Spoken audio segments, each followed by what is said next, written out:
I don't know how to pronounce this dude's name. Boy Meets Mini.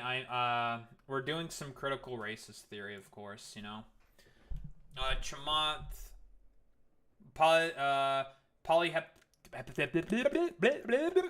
don't know how to pronounce this. I'm just gonna say Chamath.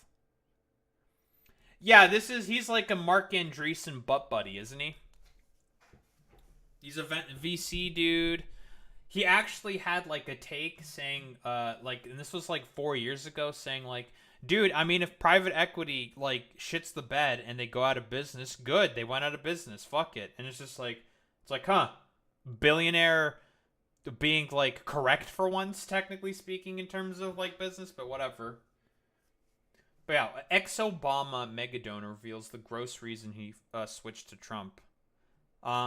Because like it's fairly obvious and clear. We know what happened with all these like stupid billionaires. They all switched over to Trump because there's like, yeah, we want benefits from the stock market. That's like literally the only reasoning. Yep, VC. He's from Sri Lanka and denies their genocide. It's crazy because his dad, an MP there, had to leave Sri Lanka after criticizing the government's genocide. Yeah, well, you know, money talks. Anyway, what do we The got Trump here? administration is totally different. The Trump administration is totally different. Mm-hmm. There's not a single person there you can't get on the phone and talk to. Should being a mega donor I love how he fucking just says that. It's like, do you not think there's a problem with that? You know? If you're a billionaire, you can just call a dude and get into contact with, like, government regulators. You know? I mean, I guess I get your point of view, but couldn't it also just be like, no, we're not going to be biased just because a person donated money? Former Democratic That's a pretty good question there by Mr. What? Akash Singh, I guess. Boy Meets Mini is that dude's name. That's a pretty good question. It's just like, yeah, isn't that like a little fucking weird that like you can because you donated a bunch of money to this like dude, some dipshit comedian. Okay, well, tomato, tomato. You know, same day, same thing, different bullshit, whatever. Party mega donor and billionaire Chamath Palihapitiya is bragging about how fantastic the Trump administration is because they answer the calls of billionaires. So, I'm going to get to that clip. I find it, yeah, it's so fucking funny that they just quite literally, he just says it. It's just like, yeah, Trump like answers my calls, but not Obama. And I think that's kind of cringe. Like, are you for real, bro? Like, that's like a part that you don't say out loud. That's the part that you keep hush hush quiet about. You don't just say that if you're a billionaire. That just gives the whole game away. Like, what are you doing? Why did you say that? Are you stupid? Why? But okay. Yeah, you know, it doesn't matter. Like, billionaires know they're the ones with all the power, so they can just say whatever the fuck. Who cares? And a little more, because this Chamath Palihapitiya, this billionaire, is a great example of how these people operate. Because I heard this name, I saw the face, and I thought, haven't I done a video on this guy before? And in fact, yes, I did. Back in 2020, during the beginning of the pandemic, I did this video. Billionaire stuns CNBC host, quote, let them get wiped out. Where he's talking about let these hedge funds get wiped out. Yeah, hedge funds. Hedge funds have, they do shit in the market. Yeah, sucks to suck, nerd. Get owned, idiot. Yeah. Whatever. Why does anybody deserve, using your word, to get wiped out from a crisis created like this? How does anybody deserve to get wiped out? Well, but just be clear, like, who are we talking about? We're talking about a hedge fund that serves a bunch of billionaire family offices? Who cares? True. Real. He's correct. They don't get to summer in the Hamptons? Who cares? Yeah, basically, he's real for that one. A message coming. Like, he's real for that one. He's just right. Like, it's like, damn, you sucked at capitalism? Sucks to suck. Get owned. It's like, this is how it is. Yeah. Get better. Get good. Idiot. From a billionaire that you don't normally hear, which is why the video did so well. But pretty crazy. Since Trump has come in, there has been a noticeable shift in how Palihapitiya carries himself, where if you check his Twitter account, check his various appearances, he is praising the Trump administration quite a bit. And before... Could this be like I'm curious about this, okay? I'm throwing this, like, theory out into the ether. Could this... Because didn't he start doing a lot of, like, podcast broing fucking shit constantly with, like, all of his, like, billionaire fucking butt buddies? like after he said that, like between like 2020, which was when he initially said like, well, if you're a hedge fund and you fuck up in the market with business, sucks, get owned. Not my problem. That's your problem. And then, he started listening to like all these like the fucking dumb fuck opinions from like Mark Andreessen, probably like Peter Thiel and like Curtis Yarvin-esque dudes, and he probably got like swayed by that. That's my guess, right? Because like the reasoning he says is because like Obama never like once contacted me, and it's just like, well, yeah, like why the fuck would he? Like why? That would be pretty blatantly corrupt. Like, say what you say about like the Obama administration, it was corrupt for a lot of reasons, but they're not that blatant about it. He's just like more happy about the fact that the Republicans are being way more fucking blatant about the corruption. These tariffs were reversed. He put this message out. I think it's pretty clear. One, Trump has had a 40-year view on tariffs. They're going to go through with this, and they're going to see it through. I don't think you're going to see this grand capitulation. Two, I don't think you're going to see this grand capitulation. He also went on to... Yeah, that's just complete fucking nonsense, right? They did capitulate.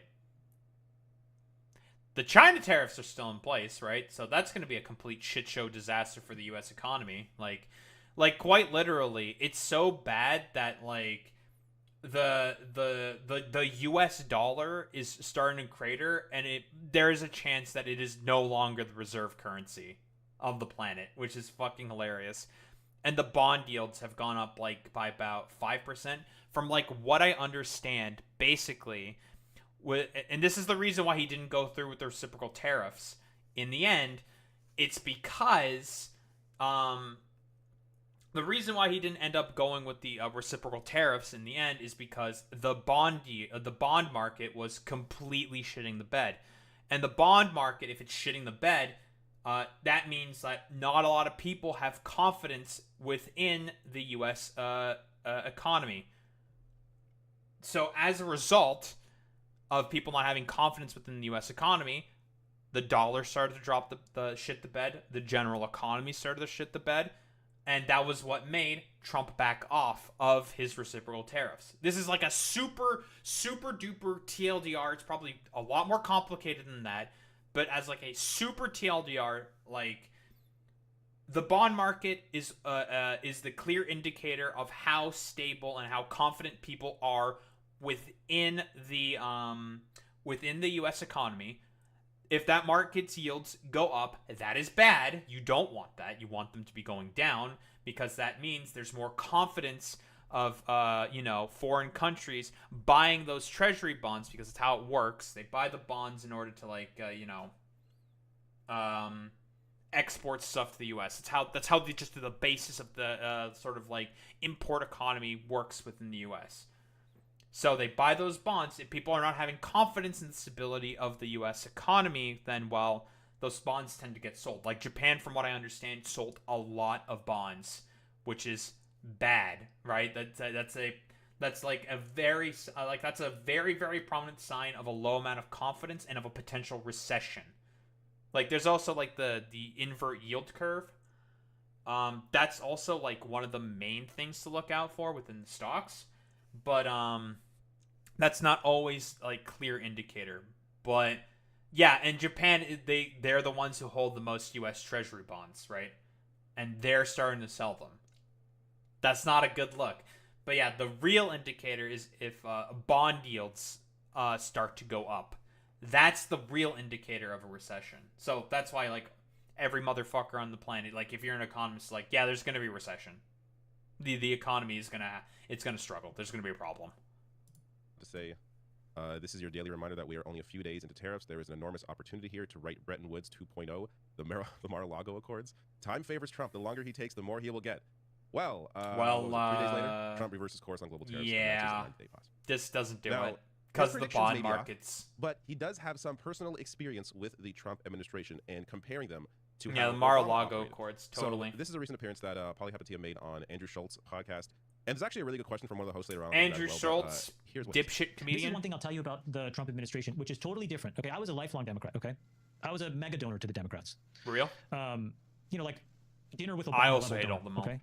I couldn't get a fucking phone call returned from the White House to save my life. The only thing that happened to me was Why are you so upset about the fact that you didn't get a return call from the White House? Like, why? Right?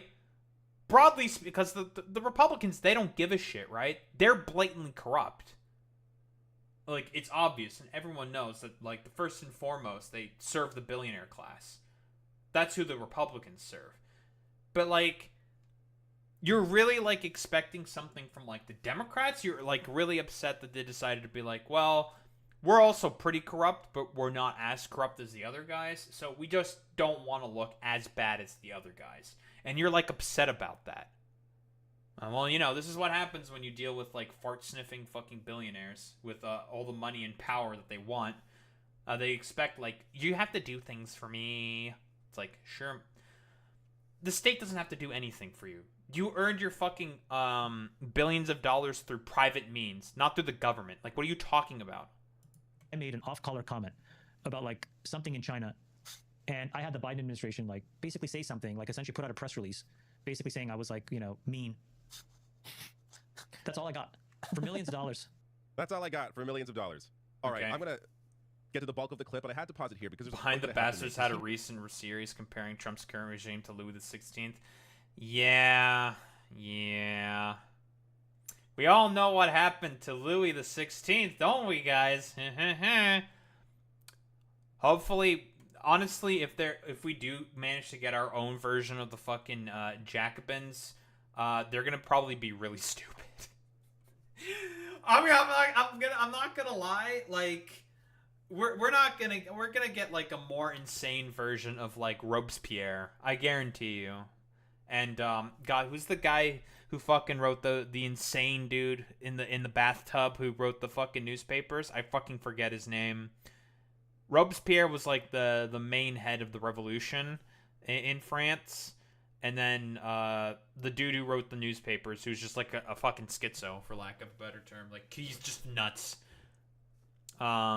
But I mean, I guess that's what happens when you have to be confined to a bathtub because of a skin condition you have.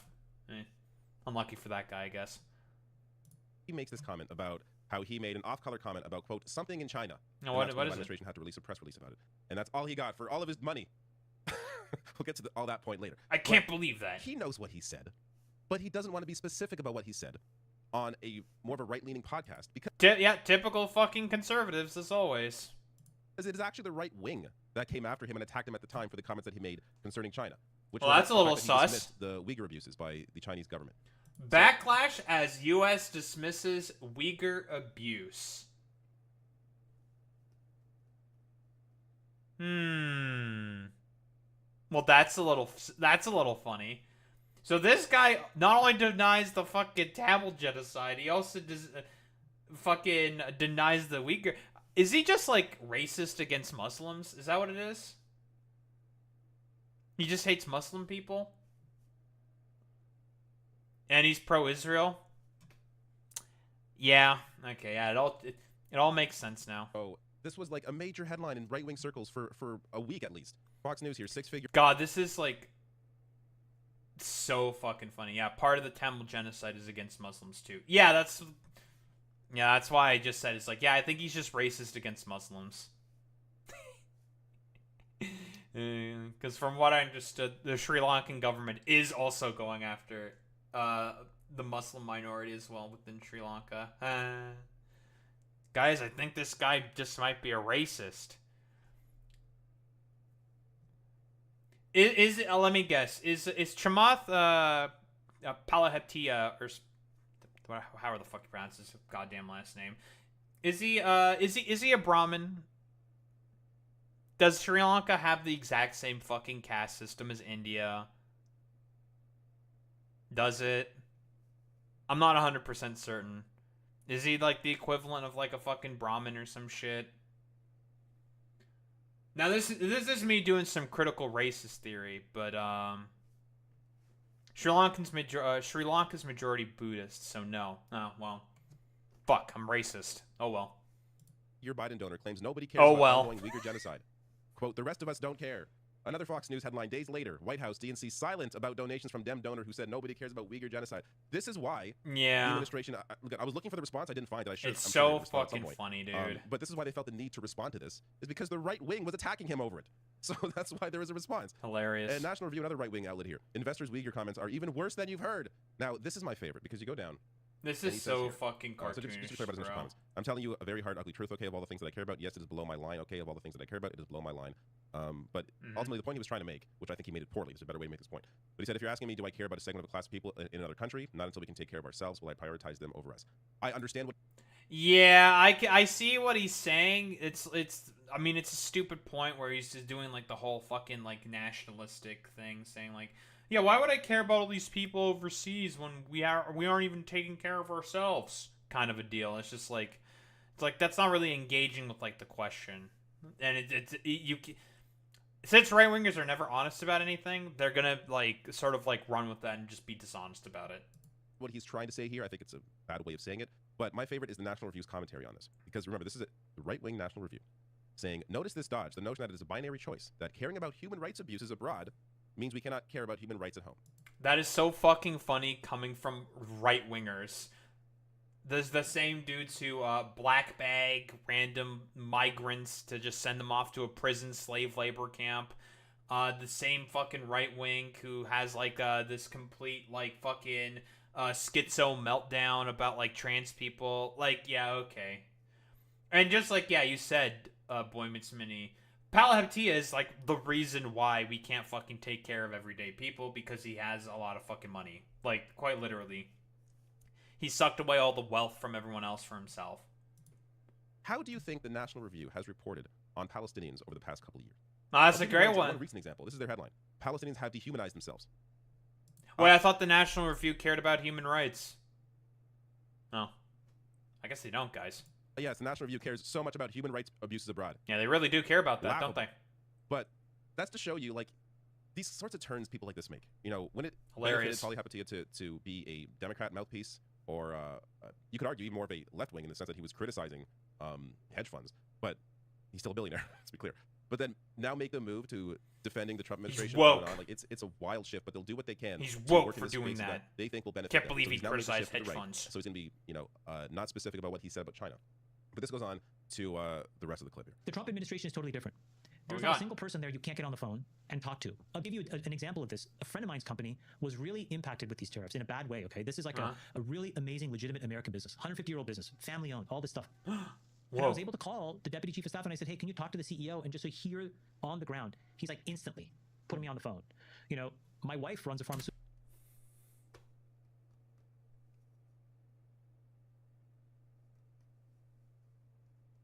Buddy, why are you saying this?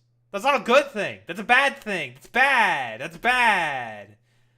Literally just saying, admitting, like, it's like, yeah, here's a, blatant government corruption. I can just call a dude and, I'll instantly hear from, like, a higher up within the administration who has, the ability to regulate stuff like that. Hilarious. And yeah, like you said, Boy Meets Mini, yeah, it's like how Candace Owens shows fake empathy for Palestinians as a form of actual anti-Semitism. I mean, it's the same fucking shit all these, like, stupid fascists do all the fucking time. But, But yeah, hey, there might be a problem with billionaires being able to call up the people that they're supposed to regulate, and sort of keep in check, being able to just call the administration, the people in power, and be like, hey, can you, like, do this favor for me? Can you just, like, not do this thing? And the Democrats, correctly not being as corrupt as the fucking Republicans, being like, yeah, why would we answer that phone call? Like, bro, you're a private citizen. All legislation is supposed to apply evenly to all citizens because you're part of the state. Like cope, seethe, mauled, deal with it. What, you can't handle the tariffs? Go out of business, get owned, idiot. Even though, like, the tariffs are stupid, obviously. And a lot of people shouldn't go out of business because of these tariffs. That's a whole fucking different story, though. But, like you said with the hedge fund managers, like, what, you can't handle a little fucking bumpy road as a hedge fund? Sucks to suck. Shouldn't be in business anyways. Oh well. Get owned, idiot. Fortnite dances on your fucking grave.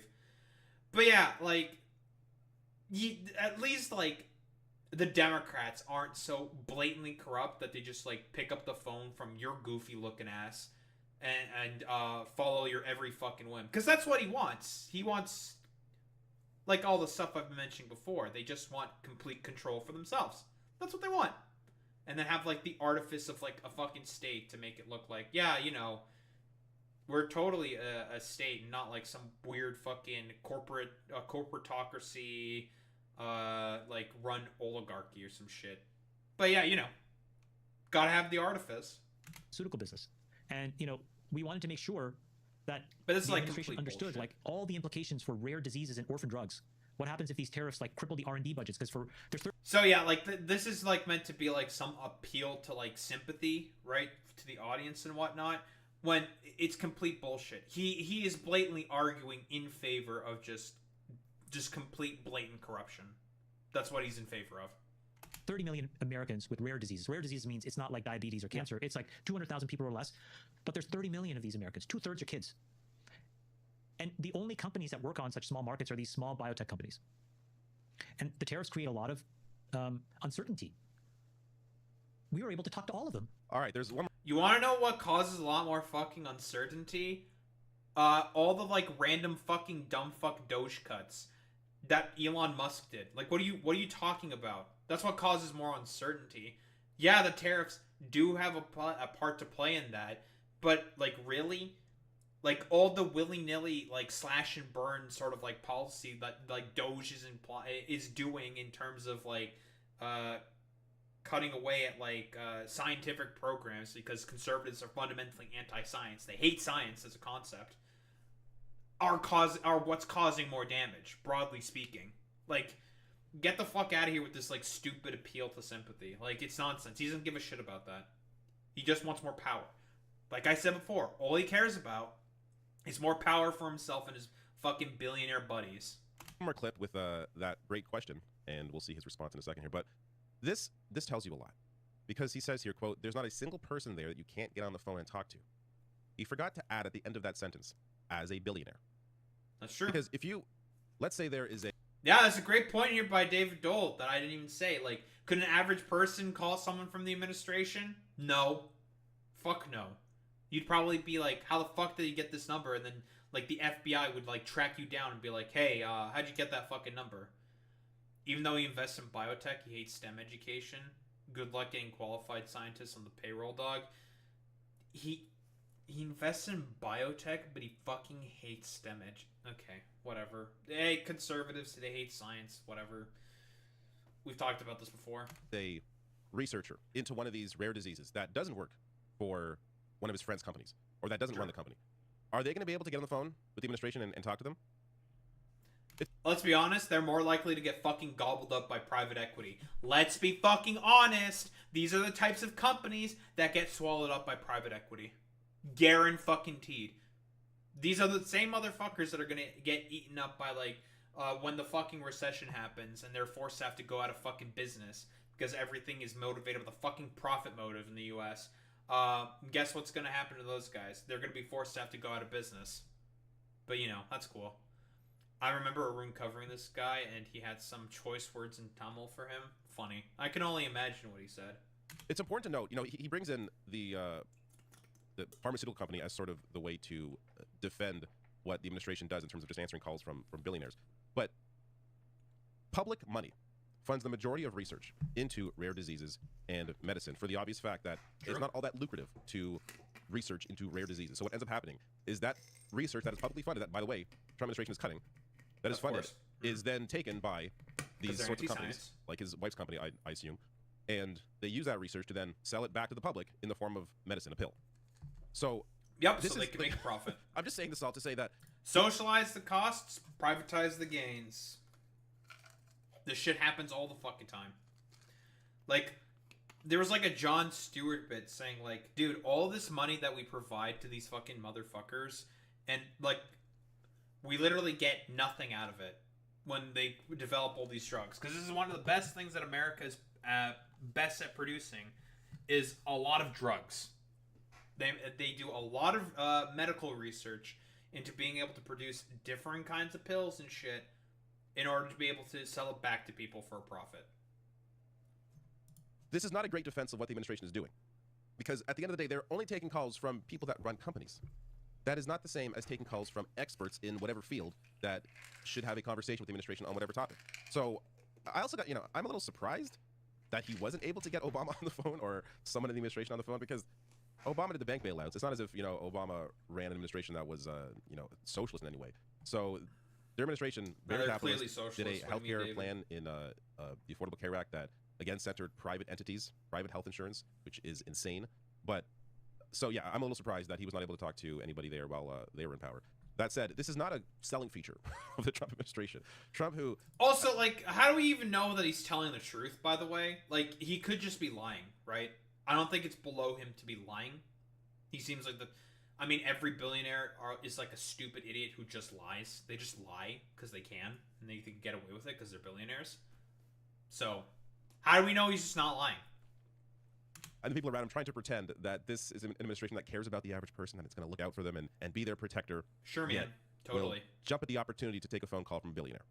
Sort of at odds with that whole framing around what Trump claims he is. But I want to get to this question here, which is, I'm so glad this was asked, because this is a great question. And check out the terrible response from Polly Hapatia. You could pick up the phone and talk to these people. I've never had that experience, guys. I mean, look, I was like a senior person at Facebook, could never get a meeting. I only met Obama once when he came to the thing. Then when I was running an investment fund, successful, I had dinner with Obama, but it was, under the purpose of, should I donate to the foundation? I donated millions of dollars to Democrats. I've never been to the Oval. Okay? But the minute it's like here, it's like, hey.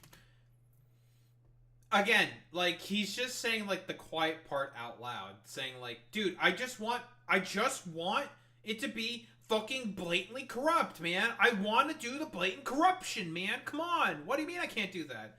Yeah, he's, the fucking privilege. It's like, I just want it to be super, super corrupt, man, and not behind back doors. I want people to see me being corrupt. Come to the White House, explain these issues now. You get on a plane, you get over there, and they're like, explain it. And then they'll debate it. That's like, it's totally different. Sorry, devil's advocate. Should being a mega donor, I guess I get your point of view, but couldn't it also just be like, no, we're not going to be biased just because a person donated money. We're not going to just answer the phone whenever he calls. You think I was like, stupid 5 years ago and all of a sudden tried to like start to build national champions like now?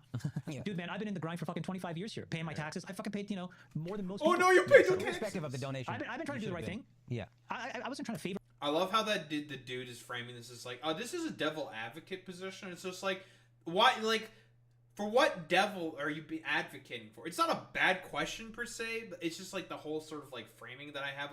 I mean, these are all like stupid millionaires talking to a fucking billionaire. Okay, Boy Meets Mini, bro. Like, this man who talks about Palliatia is talking about like, bro, I've been like grinding and shit like that for my position in life. Your fucking dad was an MP within Sri Lanka's fucking government, bro. Sure, man. For myself, it's like, even just to explain, like, here's what's happening on the ground. Do you want to know? Completely dodges the question. Yeah, he doesn't even answer the question. Isn't it kind of odd? Isn't it a bit biased that they will take a call only if you're a billionaire? The question is about, do you deserve to be a billionaire? Did you earn your right to have the money you have? That wasn't the question. The question was, the average person can't get that call. Or, a medical researcher can't get that call. But a billionaire can get that call. Get the call. Isn't that... And the bro talks about, like, bro, I, like, grinded for this stuff. Like, what do you mean? Like, come on, man. It's just like, dude, what kind of, like, fart sniffing are we engaging in here? Like, what the fuck is this, bro? That's not the point. The question is just, like, isn't it kind of weird that you can just, like, call up someone? I think that might be a problem, Might be a little sus. Might be a little weird that you can just do that. But, like, dude, what, you're saying that I can't do that? What do you mean, bro? What do you mean, bro? What do you mean? But okay. A little unfair. But no, the way this billionaire and the vast majority of people in this sort of status, the way they operate is they will move with the times. I mean, you saw the inauguration, the amount of billionaires standing behind Donald Trump. That's true. They know what they're doing. There was like literally all not at all surprised. That's all the tech ones. Google, Facebook, fucking Amazon, and Tusk. Elon Tusk. Surprising to see that this is the reality with the administration, that they will take a call from any billionaire immediately. But it's good to hear the honesty, I suppose, because you don't often hear billionaires speak this openly about their... Yeah, because, like, quite literally, as I've been mentioning earlier, That's like the part that you're supposed to keep quiet about. You're not supposed to say that out loud. Like, obviously, I'll always point that out because I already know that this is the case. But he just said it, and it's just like, oh, wow, you just made my job easier for me. Whoa. Great. Fantastic. But yeah, you know, the idea that, like, if you're a billionaire, you can just get special privileges just because you call a fucking dude in the administration, just be like, hey, yo, let me talk with this guy. And they'll just be like, yeah, sure. Yeah. And people, like, and all these, like, motherfuckers want to argue that there was, like, a tweet by, like, Elon Musk trying to make fun of Bernie, saying, like, it's not a fucking oligarchy. Buddy, this is exactly what this means. Like, the whims of the state are dictated by all these, like, fucking super rich billionaire fucking fuckwits.